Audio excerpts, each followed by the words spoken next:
aminergic activity and cholinergic activity. Okay, so that's the transition from waking to NREM. And then when you go into REM sleep, you move into a different part of the space entirely. Here, external inputs are more or less completely eliminated. You're focusing on internal inputs.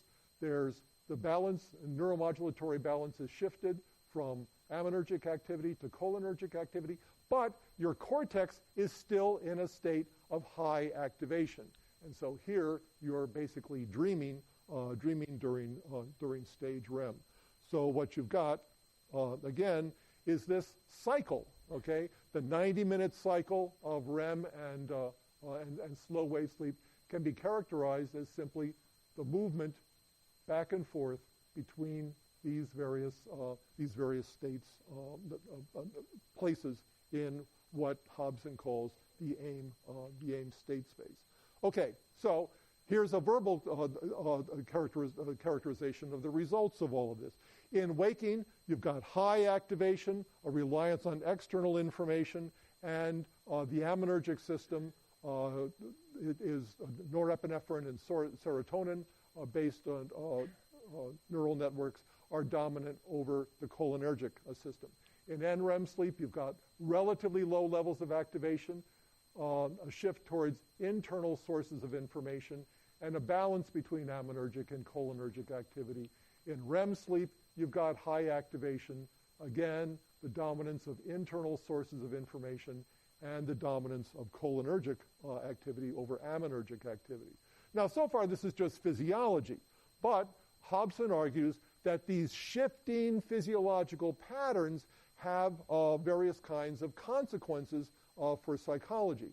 For example, when you've got high levels of cortical activation, as you do in waking life and in REM sleep, then you're going to get lots of mental activity, lots of thoughts and images and all sorts of other things. With the shift from external to internal inputs, your mental activity is going to be dominated by memory, not by sensation and perception. And your ability to engage in motor activity with respect to the external world is going to be significantly diminished. Again, remember that in stage REM, you've got motor paralysis.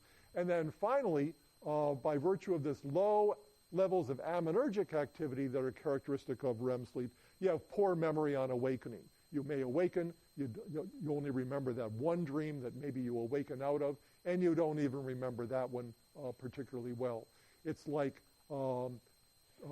shallow information processing for those of you who have had a course on memory. So this kind of explains, or is intended to explain at a physiological level, why we dream and why we don't remember very much of what those dreams are. As I say, Hobson intends this AIM model, this variant on the activation synthesis the idea that he generated with McCarley, basically as a general theory of consciousness, so that you can, in principle, characterize any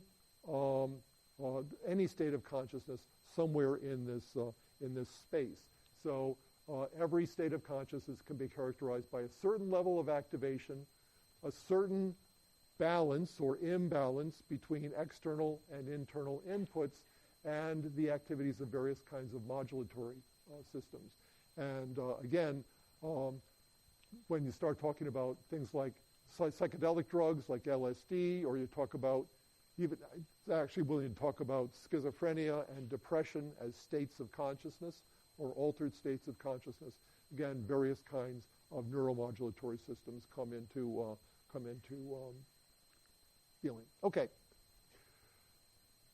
The Hobson AIM model has certain kinds of important implications. The first of which is that the brainstem is critical for dreaming. The reason the brainstem is critical for dreaming is that the brainstem is the source of those PGO waves that instigate the entire dreaming process. The second of these is, as I pointed out earlier, dreams are essentially meaningless. that what you dream about is a product of the random activation of various neural networks, and it doesn't have any significance at all. And for that reason, Hobson doesn't pay any attention to dream content at all. Instead, what Hobson focuses on are the formal properties of thought and whether and to what extent thinking during dreams are similar to waking thought. And as I say, this Hobson AIM model has been presented, chiefly by Hobson, but he's a very important figure in this area, as the chief competitor to the kind of Freudian model that we got for the most part of the 20th century. The question that but even though many textbooks, including Rev and Suo, basically present the Hobson AIM model or the activation synthesis model as the be-all and end-all of a scientific theory of dreams, especially more scientific than the Freudian theory, it has some problems here that are even worse than the problem I'm having with this. Mostly around the claim that's central to Hobson that dreams are devoid of meaning. What Hobson is really trying to do is to take the psychology out of dreaming, okay, and analyze it more or less purely as a physiological state. One critic of Hobson is he's working now in New Zealand, he's an Englishman, named Mark Soames, who about 20 years ago now, 15 years ago, performed a really pioneering study of the effects of brain damage on dreaming. And what he discovered, he tried to take a representative sample of brain damaged patients and ended up with more than 300 of these patients. And he discovered that, kind of remarkably, the majority of these brain damaged patients experienced no changes in their dream activity from their premorbid state before the brain damage to their post-morbid state. But he counted about 132 of these patients who lost all dreaming life completely as a result of their brain damage. After their brain injury, they no longer had any dreams. And he noted that these patients typically had damage in one or the other or both of two areas, either in the parietal lobes, which we know are important for kind of visual representations of things, or in the frontal lobes, which we now know are important for various kinds of executive functions. So here we have a kind of neurophysiological or neuropsychological critique of Hobson. Hobson says the brainstem is critical for dreaming, and what Soames argues instead is that the cerebral cortex is critical for dreaming. That damage to these various structures will eliminate dreaming from people. And in fact, Soames has gone so far as to argue that it's a mistake to assume that there is a one-to-one association between dreaming and REM sleep. This is an association that Hobson takes as an assumption of the AIM model. And what Soames does, he goes back to literature like that Folks and Schmidt study that I showed you earlier, which shows quite clearly that real dreams, dreamy dreams, can occur in stage NREM, in slow wave sleep, as well as in REM sleep. And what he argues actually is that, there are these cholinergic systems that Hobson talks about, and they control rapid eye movements. That's right. But they don't control dreaming. These cholinergic the systems control rapid eye movements, but it's a frontal and what he calls a dopaminergic system that actually controls dreaming. And so you'll remember from our discussion of explicit and implicit cognition, various kinds of dissociations, Soames actually argues that there is a double dissociation here, whereas damage to the pons will suppress rapid eye movement sleep. That's true, but it doesn't appear to suppress dreaming, whereas damage to the frontal lobes suppresses dreaming, but doesn't appear to suppress rapid eye movement sleep. Soames basically criticizes Hobson for assuming that there's this connection, which doesn't really seem to be there. It's almost over. Okay, so Soames is producing now a new dream theory, which is intended to rival Hobson's. And in fact, if you go to sleep meetings or meetings of consciousness researchers, they'll often set up a symposium where Hobson and Soames will debate each other. It's quite amusing.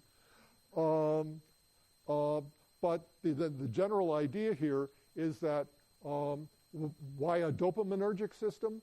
Well, it turns out that when you treat, say, patients with Parkinson's disease with L-DOPA, which is a dopamine derivative, they have very vivid, very rich, very frequent dreams, more frequent than they had before. So again, it's not the cholinergic system, Soames argues, it's a dopaminergic system. It's not the pontine structures, it's the frontal lobe kinds of structures.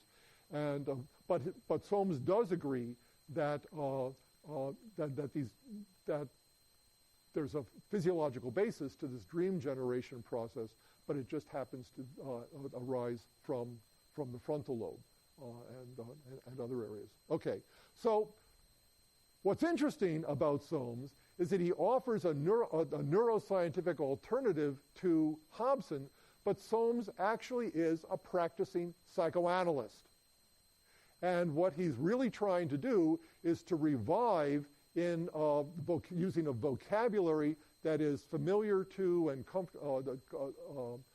comfortable for the neuroscientific audience, basically the essence of Freudian dream theory. So he argues that there's this dopamine system where that includes activation arising from the ventral tegmental area right down here, and then moving up to going to the amygdala, and also passing up into the prefrontal the cortex.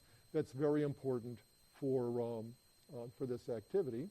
Okay, but he argues that, gee, what's really interesting about this is that this dopaminergic system is one that we also think of as the reward system. Okay, in the brain, and that what this system is critical for is what he calls the goal-directed behavior, and for the experience of reward and for pleasure.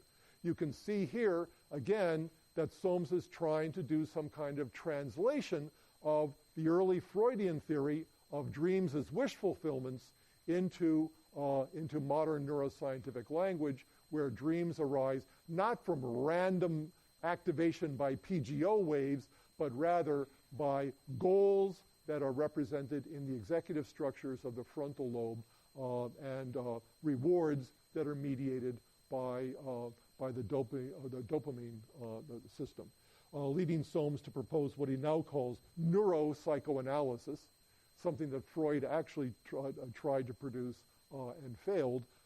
Soames thinks he's actually generating this. Okay, so Hobson comes in as an alternative to Freud. Soames comes in as an alternative